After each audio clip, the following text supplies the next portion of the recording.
امن کے لیے میں چاہتا ہوں کہ میری قوم کو امن ملے اور امن میں رہتے ہوئے وہ اپنی زندگی بسر کرے. اب میرا بیان جو کہ امریکہ کے دورے میں آرمی چیف, وزیر اعظم اور ٹرمپ صاحب کی ایک تصویر پہ میں نے تبصرہ کیا تھا, میں خوش ہوں کہ میں نے تبصرہ کیا.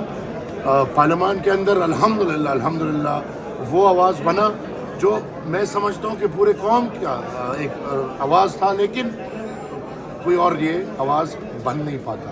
وہ آواز اٹھا کے جیسی وزیر اعظم امریکہ سے واپس آئے ہیں انہوں نے مجھے بلایا ہے. میں تھا, رانا ثناء اللہ صاحب تھے اور اعظم نذیر دارڑ صاحب تھے, اور انہوں نے مجھے اپنی امریکہ کے وزٹ کی تمام بریفنگ دی, جن پہ میں نے کہا کہ وزیر اعظم صاحب میں کوئی اہمیت نہیں رکھتا, بریفنگ پارلیمان کو دیا کریں, پارلیمان اہمیت رکھتی ہے. اور انہوں نے کہا کہ انشاءاللہ ہم مزید پارلیمان کو بریف بھی کریں گے اور جو بھی ہوگا اس کو لوپ میں لیں گے. دوسری بات انہوں نے کی کہ جو تصویر پہ میں نے تبصرہ کیا وہ آپ کے مائنز اور منرلز کا سودا یا کچھ بھی نہیں تھا. وہ چیف صاحب خود ٹرمپ کے لیے تحفہ لے کر گئے تھے اور اپنی جیب سے خریدی ہوئی چیز, میں کوٹ کر رہا ہوں, یہ وزیر اعظم صاحب نے مجھے کہا. تو میں نے کہا جب بات یہ ہے تو اچھے چلو, تحفے طوائف یہ چلتے رہتے ہیں ریاستوں میں, اس کے لیے میں معذرت خواہ ہوں اگر کسی کو میری بات بری لگی ہے, اس دم تک کہ اس کے ساتھ پختونخوا کے مائنز اینڈ منرلز کا کوئی لینا دینا نہیں. اب اس کو آپ جو سمجھے وہ میں کر چکا ہوں. سر ابھی بھی کوئی جان کا خطرہ سمجھتے ہیں؟ جان کا خطرہ معافی کے بعد بھی کوئی سمجھتا ہے؟ میں نہ پہلے سمجھتا تھا, نہ ابھی, اور نہ ان سے کوئی معافی میں نے مانگی ہے اور نہ مجھے خطرہ ان سے ہے. آپ کو پتہ ہے, دنیا کو پتہ ہے کہ ہمیں کن سے خطرہ ہے. وہ خطرہ ہم اپنے قوم کے لیے اپنے موڑ لیا ہے, اور وہ ایک بیان یا دو بیان سے آگے پیچھے ان سے نہیں, وہ ایک نظریہ ہے جس نظریے سے میں کبھی بھی نہیں ہٹ سکتا. لہٰذا دہشت اور وحشت کے روزگار میں جب امن کا نعرہ جو بھی اٹھائے گا وہ ان کے بندوق کے وہ عمران خان نے ایک شست بولا تھا, کیا بولا تھا, نشست بولا تھا, اس پہ ہوگا. اچھا سر, علی امین گنڈا پور کو عہدے سے ہٹایا گیا ہے, اس حوالے سے کیا تبدیلی آئی ہے اس کے اوپر تبدیلی میں تبدیلی اور ابھی تک ان کا جو اور آگے اور استعفیٰ ہے وہ ابھی تک گورنر کو موصول نہیں ہوا, کیا کہے گے؟ سر یہ بتا دیں کہ استعفیٰ ابھی تک گورنر کو موصول نہیں ہوا, جبکہ گنڈا پور تو 12 ضلع کراس بھی چلے گئے تھے پیدل بڑی سپیڈ سے. کون سی سپیڈ کام ہے اور کون سی؟ اللہ نہ کرے ایسی بات میں کبھی نہیں کروں گا.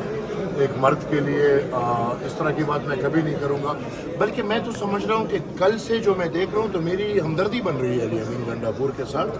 ہمدردی اس طرح بن رہی ہے کہ اگر آپ پچھلے ماحول میں دیکھیں تو اگر میرے ساتھ کوئی بھی کچھ ہو رہا تھا تو میں یہ آن دا فیس آف اٹ کہوں گا کہ علی امین ڈٹ کے کھڑا ہوا میرے ساتھ. میری سیکیورٹی کے معاملے پہ وہ بالکل میرے ساتھ ڈٹ کے کھڑا ہوا. اگر وہ پھر جتنا امپلیمنٹ ہوا نہیں ہوا وہ تو اس ریاست کی مجبوریاں ہیں, لیکن میں نے شکریہ بھی ادا کیا ہے, اور میں آج بھی میری ہمدردی ہے اس کا. یہ نہیں کہ میں اس کا مخالف رہا ہوں, میرے خیال میں جتنی زیادہ تنقید میں نے کی ہوگی اس سے زیادہ تنقید کسی نے نہیں کی ہوگی. لیکن کس وجہ سے علی امین گنڈا پور کو عہدے سے ہٹایا گیا؟ اصل بات یہ ہے, کیا علی امین گنڈا پور ڈیلیور نہیں کر پایا اس کو ہٹا دیا گیا؟ کیا علی امین گنڈا پور کرپٹ تھا اس لیے اس کو ہٹا دیا گیا؟ یا ہر پارٹی کو موروثیت کے تانے دینے والے میں پارٹی میں موروثیت کا مارا ہوا علی امین گنڈا پور گھر جا رہا ہے؟ تو یہ وضاحت میرے خیال میں بہت لازمی ہے پاکستان تحریک انصاف کے اس ٹولے کو کہ علی امین گنڈا پور کیوں جا رہا ہے. اور جب وہ جواب مل جائے گا تو جو دوسرے نامزد وزیراعلیٰ ہیں عطا طارق نے پریس کانفرنس کی ہے کہ ان کے پی ٹی آئی میں نہ کوئی بڑا ہے نہ کوئی چھوٹا ہے, یہ سب ایک ہی دن پیدا ہوئے ہیں, یہ ایک ہی چیز ہے. سر یہ بتائیے گا کہ جو نئے وزیر اعلیٰ بنایا جا رہا ہے, وزیر اطلاع نے کہا ہے کہ ان کا تعلق ڈائریکٹ طالبان کے ساتھ ہے. یہ تو بیرسٹر سیف کا تعلق جو ڈائریکٹ طالبان کے ساتھ تھا, کیا کیا آپ نے؟ سر ٹی ایل پی کا احتجاج کس طرح سے دیکھ رہے ہیں؟ ٹی ایل پی غزہ کے حوالے سے احتجاج کرتی نظر آ رہی ہے. لاہور میں ان کے اوپر جو ہے وہ لاٹھی چارج بھی کیا ہے, کیا کہیں گے اس حوالے سے؟ آرمڈ ملیشیاز کو وقت آ گیا کہ پاکستان میں اگر وہ کسی جامع میں بھی ہے لیکن ایکسٹریمسٹ ایلیمنٹس اور عام ملیشیا کو راؤ بالکل نہیں دینا چاہیے. سر یہ پی پی اور نون لیگ کے درمیان جو مذاکرات ہیں وہ بھی کامیاب نہیں ہو رہے. دیکھیے جی, ظاہر سی بات ہے جو بہت ہلچل چل رہی ہے اور بہت باتیں ہو رہی ہے, اور ان باتوں میں آج ہم بیٹھے ہیں اور کچھ باتیں ہوئی ہیں. انشاءاللہ